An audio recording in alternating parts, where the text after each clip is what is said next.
দর্শক, আজকের বাংলাদেশ ইউটিউব চ্যানেলের পক্ষ থেকে আপনাদের সবাইকে স্বাগতম। আশা করি সবাই ভালো আছেন এবং সুস্থ আছেন।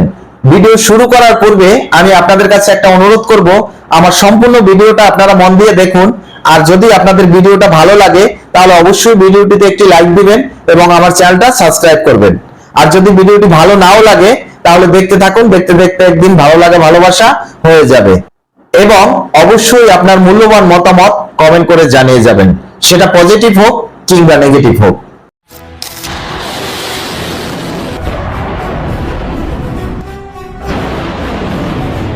প্রিয় দর্শক, এবারে আসুন, ইরান ফিলিস্তিনিদের পক্ষে যুদ্ধের মাঠে নেমে গেছে। এর কারণ হলো, আপনারা অবশ্যই এ বিষয়ে অবগত আছেন যে বিভিন্ন দেশ থেকে গাজায় ফিলিস্তিনি মুসলিম জনগণের জন্য যে সকল মানবিক সহায়তা পাঠানো হয়েছিল সেগুলা ইসরায়েলের সীমান্তে ইসরায়েল আটকে রেখেছিল এবং ফিলিস্তিনিদের কাছে সে সকল মানবিক সহায়তা পৌঁছাইতে পারে নাই। আপনারা অবশ্যই এ বিষয়ে অবগত আছেন যে গাজায় প্রত্যেকটা হসপিটালে ওষুধের ঘাটতি রয়েছে। হাজার হাজার রোগী মৃত্যুশয্যায় হসপিটালে মৃত্যুর সাথে পাঞ্জা লড়ছে, কিন্তু সেখানে নাই কোনো প্রয়োজনীয় ওষুধ এবং বিশুদ্ধ পানি তথা খাদ্য। এখন এজন্য ইরান কি করছে? ইরান তাদের সর্বোচ্চ প্রতিরক্ষা দিয়ে ইসরায়েলের সীমান্ত থেকে সেই সকল মানবতা সহায়তাকারী গাড়ি বহরকে ফিলিস্তিনিদের কাছে নিয়ে গেছে এবং নিয়ে যাওয়ার পথেই যে খেলা খেলে গেছেন।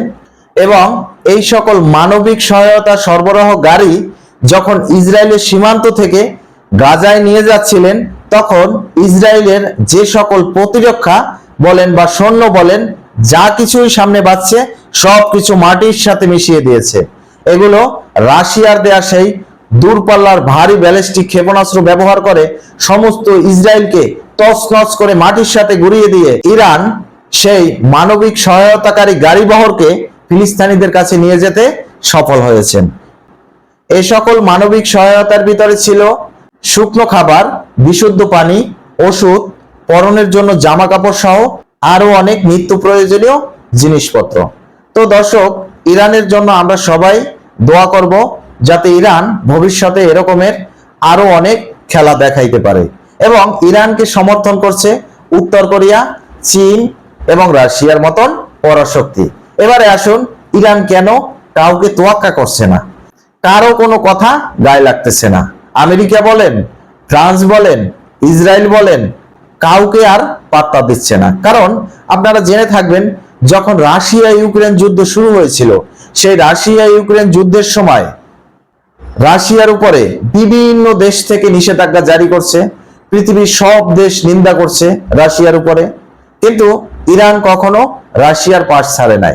ইরান রাশিয়ার সেই দুর্দিনে রাশিয়ার পাশে ছিল এবং রাশিয়াকে অর্থ বলেন, অস্ত্র বলেন এবং সেনাবাহিনী বলেন, সবকিছু দিয়ে সর্বোচ্চ পরিমাণে সাহায্য করেছিল ইরান।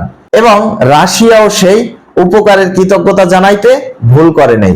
রাশিয়া কি করলো? রাশিয়া ইরানের হাতে তুলে দিল শক্তিশালী পারমাণবিক ক্ষেপণাস্ত্র, যার নাম শারমাট। ইতিমধ্যেই রাশিয়া ইরানকে দিল 6টি শারমাট ক্ষেপণাস্ত্র, পারমাণবিক ওয়ারহেড সহ, যার ভয়ে থর থর করে কাঁপছে ন্যাটো তথা আমেরিকা এবং ইরানের শত্রু রাষ্ট্রগুলা এবং মুসলিমদের শত্রু রাষ্ট্রগুলা। তো প্রিয় দর্শক, এবারে খেলা শুরু হবে। ইরান ইতিমধ্যেই আমেরিকাকে বলে দিয়েছে যে তোমাদের সাথে সরাসরি কোনো কথাবার্তা বলতে ইরান রাজি না, তোমরা যদি কোনো তৃতীয় পক্ষ নিয়ে আসো তাহলে আলোচনায় বসতে পারি। অতএব বুঝেন যে ইরানের শক্তি এবং সামর্থ্য কত পরিমাণে বৃদ্ধি পেয়েছে। এবারে আসুন, ইরানের সর্বোচ্চ নেতা আয়াতুল্লাহ খামেনি কি বলেছে। ইরানের সর্বোচ্চ নেতা আয়াতুল্লাহ খামেনি এই ঘোষণা দিয়েছেন যে যদি ইসরায়েল আর 24 ঘন্টার ভিতরে যুদ্ধ না বন্ধ করে, গাজার উপরে এই সব বর্বর হামলা যদি বন্ধ না করে, আর যদি ফিলিস্তিনি জনগণের উপরে একটা গুলি চলে, তাহলে সমস্ত ইসরায়েলকে ইরান মাটির সাথে মিশিয়ে দেবে।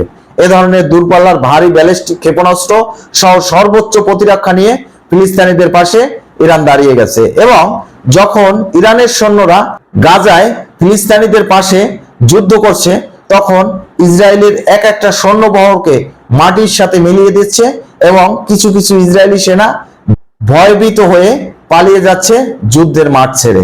এটা অবশ্যই আমাদের জন্য ভালো খবর এবং মুসলমানদের জন্য ভালো খবর। প্রিয় দর্শক, এবারে আসুন ফিলিস্তিনিদের পাশে রাশিয়া কি বড় পদক্ষেপ নিতে চলেছে। রাশিয়ার প্রেসিডেন্ট ভ্লাদিমির পুতিন একথা বলেছেন যে আর 24 ঘন্টার ভিতরে ইরানের কথা মতন যদি ইসরায়েল গাজার উপরে এ ধরনের হামলা বন্ধ না করে এবং ফিলিস্তিনিদের একটি স্বাধীন সার্বভৌম রাষ্ট্র হিসেবে স্বীকৃতি না দেয়, তাহলে রাশিয়াও সমস্ত ইসরায়েলকে মাটির সাথে মিলিয়ে দেবে এবং খুব শীঘ্রই রাশিয়া ফিলিস্তিনিদের একটি স্বাধীন সার্বভৌমত্ব রাষ্ট্র হিসেবে ঘোষণা দিতে চলেছেন। অপরদিকে উত্তর কোরিয়াও সেম কথা বলেছেন।